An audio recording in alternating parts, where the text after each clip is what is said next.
사랑하고 축복합니다.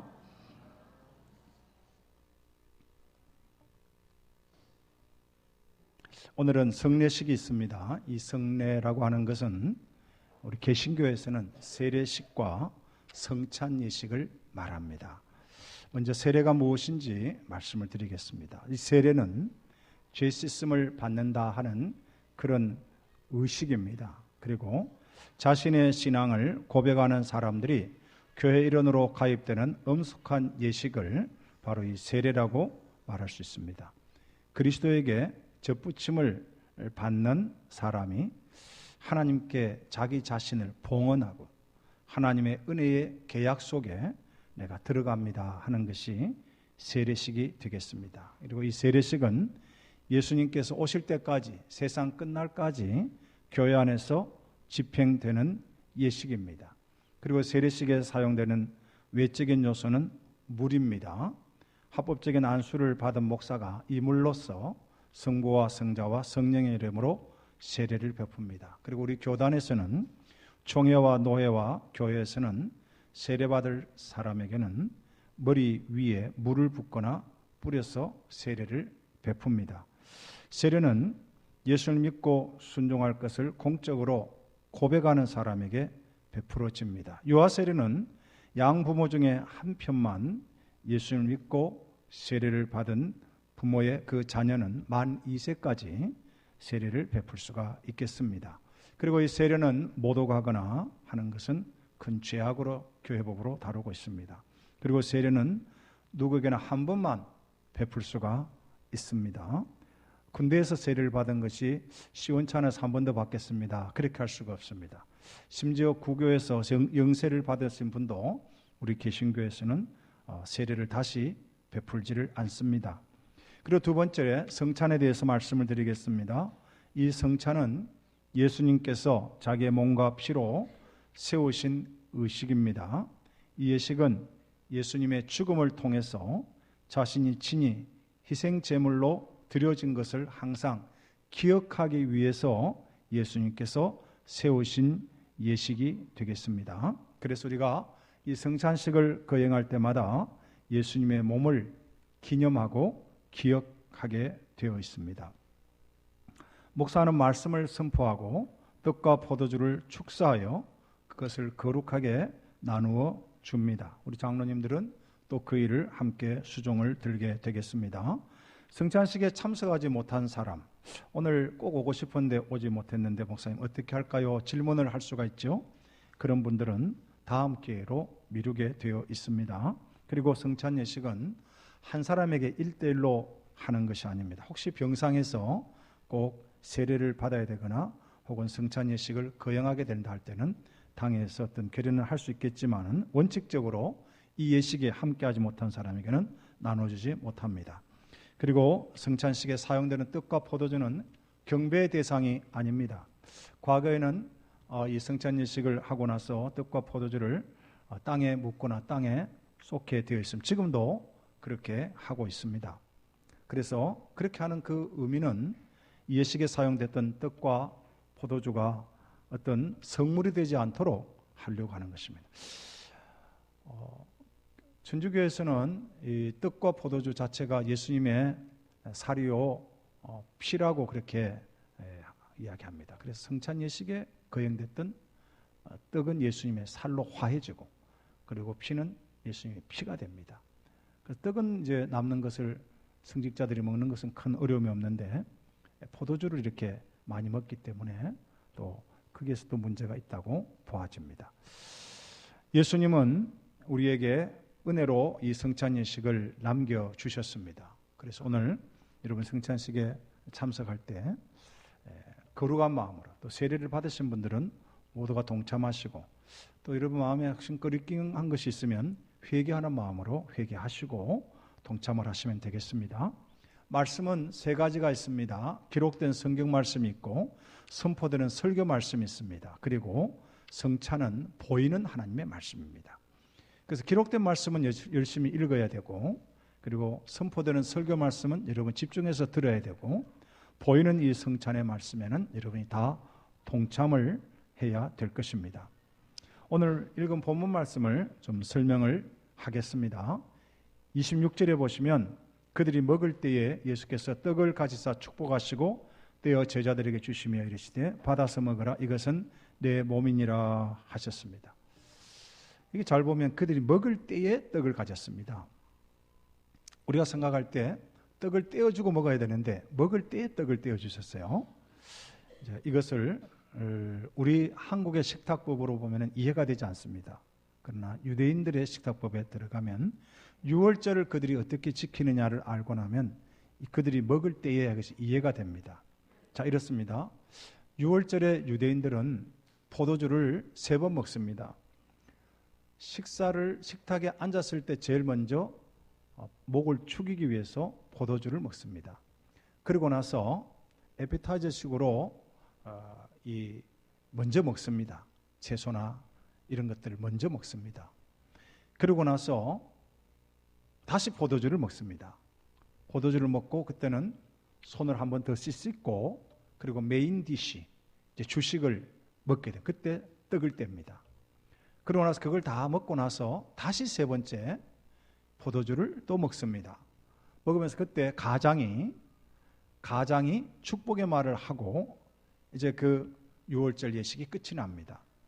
자, 그래서 오늘 26절에 그들이 먹을 때에 하는 것은 이미 한 번 이미 포도주를 이미 먹었고 그리고 또 2번째 그들이 이제 포도주를 먹고 메인 디시에 들어가려고 할 때 예수님께서 떡을 가지사 축복하시고 떼어 제자들에게 주신 내용입니다. 그러면 이제 이 본문이 이해가 되지 않습니까? 그들이 먹을 때에. 자, 이제 떡을 나누는데 떡을 가지사 축복하시고 떼어 주었다 했습니다. 떡을 가지사, 이 가지사 하는 것은 예수님이 단순히 떡을 이렇게 취했다는 것이요. 이것을 가지고 약간 드는 행위를 말합니다. 이것은 이스라엘 백성들이 하나님 앞에 제사를 드릴 때에 약간 들어서 흔드는 예식이 있어요. 그걸 요제라고 합니다. 요제. 흔드는 예식이라 해가지고. 그래서 이 떡을 들어서 약간 흔들면서 이제 그것을 떼어서 제자들에게 주시는 것입니다. 어떻게 떼었을까요? 잘게 뜯은 것이 아니겠죠. 반을 떼어가지고 좌우에 있는 제자들에게 나누어 주었다고 보는 것입니다. 그래서 이것을 주시면서 예수님께서 받아 먹으라. 이것은 내 몸이니라 그랬습니다. 자, 여기서 예수님은 떡을 떼어 주시면서 이제 그 떡의 의미를 부여하는 것입니다. 첫 번째는 이 떡은 예수님 영적으로 해석을 하시면서 생명의 떡이라고 말씀을 하시는 것입니다. 자, 마태, 마가, 누가복음과 요한복음이 4복음서입니다. 근데 마태, 마가, 누가복음 공간복음이라 그러고 요한복음은 제4복음이라고 하는데 요한복음은 이 마태, 마가, 누가가 기록되고 나서 약 20년 후에 기록된 겁니다. 그러니까 이 공간복음을 성령께서 다시 조명해서 계시를 주어서 요한으로 하여금 기록하게 한 것입니다. 그래서 요한복음 6장 35절에는 예수님께서 이 떡에 대한 설명을 다시 하는 것을 기록하고 있습니다. 여기 보시면 예수께서 이르시되 나는 생명의 떡이니 내게 오는 자는 결코 줄이지 아니할 터이요 나를 믿는 자는 영원히 목마르지 아니하리라 그랬습니다. 물론 이것은 오병이어 사건 이후에 주신 말씀입니다마는 예수님이 나누신 떡의 의미는 바로 생명의 떡의 의미가 담겨 있다고 하는 것이고 48절에도 요한복음 6장 48절에도 내가 곧 생명의 떡이라 그랬고 51절에도 보면은 나는 하늘에서 내려온 살아있는 떡이니 사람이 이 떡을 먹으면 영생하리라. 내가 줄 떡을 곧 세상의 생명을 위한 내 살이니라 그랬습니다. 그러니까 요한은 계시를 받아서 예수님이 나눠준 떡의 의미를 오병이어 사건 이후에 떡의 의미를 해석하면서 이렇게 예수님의 말씀을 기억해서 기록한 것입니다. 예수님은 십자가에서 찢기셨습니다. 지금 보니까 예수님이 떡을 떼어서 제자들에게 주셨습니다. 이것은 찢겨주는 겁니다. 예수님의 살이 찢겨주는 그런 의미를 담고 있습니다. 그 다음에 두 번째는 이 떡은 한 떡이라는 것입니다. 지금 예수님이 떼어주는 유월절의 그 떡은 무교병입니다. 무교병이라는 것은 누룩이 들어가지 않은 그런 떡입니다. 그래서 그 떡을 이제 둥그렇게 이렇게 굽는 전병처럼 그걸 이렇게 떼는 겁니다. 이것은 찢겨 주시는 예수님의 살일 뿐만 아니라 또 이 떡은 한 떡이라는 것입니다. 한 떡. 자, 사도 바울은 이 계시를 일찍 받았습니다. 일찍 받아가지고 예수님이 떼어준 그 살의 의미, 떡의 의미를 이렇게 말씀을 했습니다. 고린전서 10장 17절 거기 보면 같이 한번 읽어볼까요? 시작. 떡이 하나요 많은 우리가 한 몸이니 이는 우리가 다 한 떡에 참여함이라. 아멘. 사도 바울은 성경을 기록한 저자 가운데 일찍 계시를 받은 분입니다. 마태, 마가, 누가, 요한보다 훨씬 더 일찍 계시를 받아서 말씀을 기록합니다. 그때에 이 사도 바울은 이 성찬의 의미, 성찬에 사용된 떡의 의미를 이미 깨달았습니다. 그것이 떡은 하나요, 떡은 하나요. 우리가 다 한 몸이니 우리가 다 한 떡에 참여한다 그랬습니다. 이 의미가 뭐냐 하면 이 떡의 의미는 교회의 의미를 말하는 것입니다. 우리 예수님이 교회를 세우셨는데 이 교회는 하나라는 것입니다. 우리가 많은 지체가 있지만 한 떡에 동참한다는 것입니다. 그래서 우리가 서로 사랑하고 서로 격려하고 위로하고 세워주는 한 몸이라는 것을 기억하라는 것입니다. 그래서 오늘 이 성찬 예식에 참여할 때 우리는 서로에게 지은 죄가 있으면 고백해야 됩니다. 야고보서에도 너희는 서로 죄를 고백하며라는 말이 나옵니다. 이건 공동체성을 말하는 것입니다. 교회는 한 몸입니다. 그래서 만일에 여러분 이 몸의 어떤 부분이 막혀 있거나 어떤 부분에 병이 들면 모든 육체가 다 고통을 당하는 것 아니겠습니까?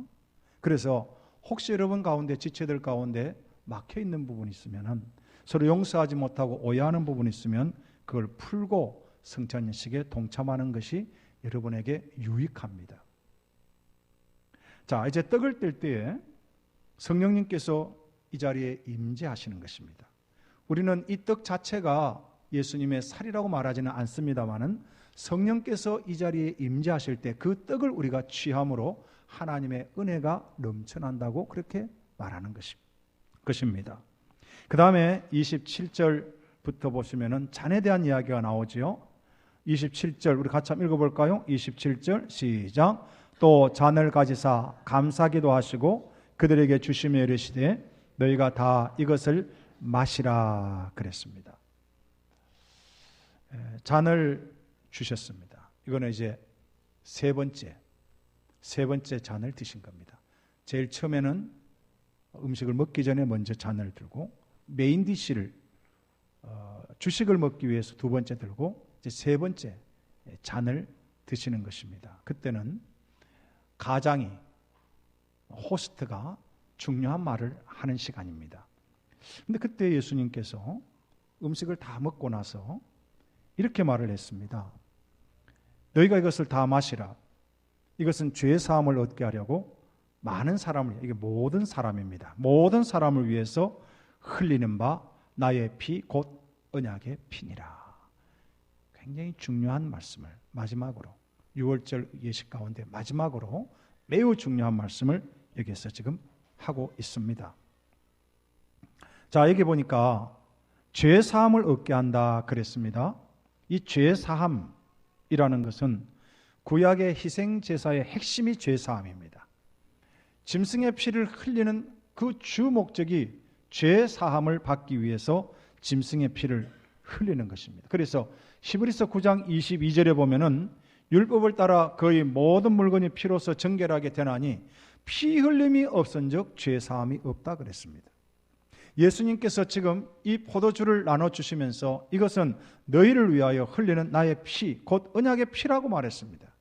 이것은 너희의 죄를 용서하기 위해서 내 살이 찢어지고 거기에서 나오는 피가 너희의 죄를 용서할 것이라는 말씀을 하고 있는 것입니다.